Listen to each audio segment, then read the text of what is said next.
का बे इतना पसीना काहे होता? डर लगता?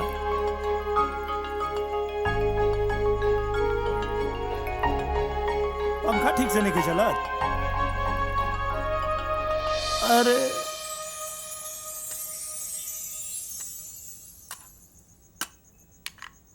दो मिनट दा।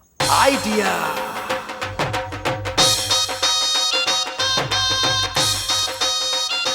रहे दिन ऐसे कैसे रहे दी? हमारा हाथ में एक बार पिलास आ गई, अब पेचकस आ गई, फिर हम कौनो मशीन होके होकर सर्विसिंग करिए कि दम लेनी।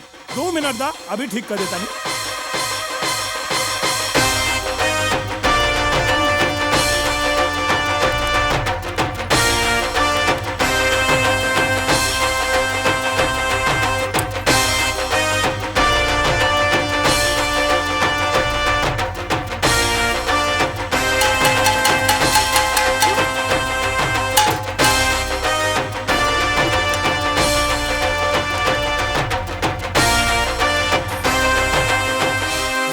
आइडिया।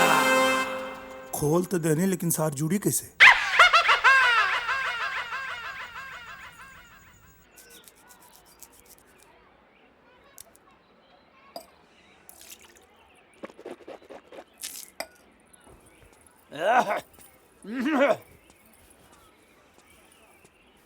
प्रणाम बाबूजी। अरे सदा सुहागिन रहे दुल्हन। बउआ कहाँ गए? बहरी।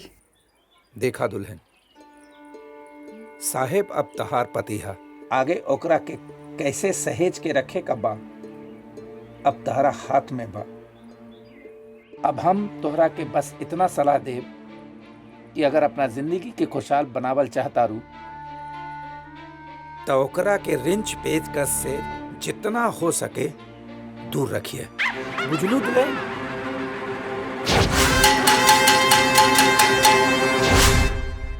का सोचता रू दुल्हन? कुछ ना बाबूजी, चाय।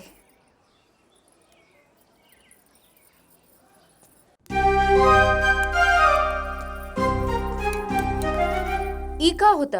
अरे देखा, इराते परेशान कैले रहे ना, एकर सर्विसिंग हो गई। चल बेटा चल। रवा खाली पंखे की सर्विसिंग जानीला कि और कोनो सर्विसिंग आवेला? हाँ ना ना ना ना, ई घर वालन के बात मत सुनिया। अरे अग्नि के हमरा के बेकान समझे ना सा, तू अग्नि के बात मत सुनिया। कौनो मशीन खराब होई तू हमरा के बताइया, 1 मिनट में हम ओकर सर्विसिंग कर दे। अच्छा, वो तो अबे पता चल जाएगी।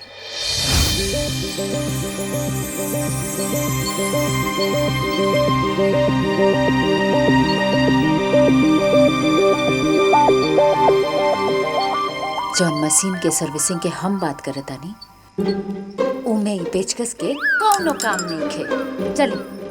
अच्छा, ये कौन मशीन है जो बिना पेचकस के सर्विसिंग हो जाएगी?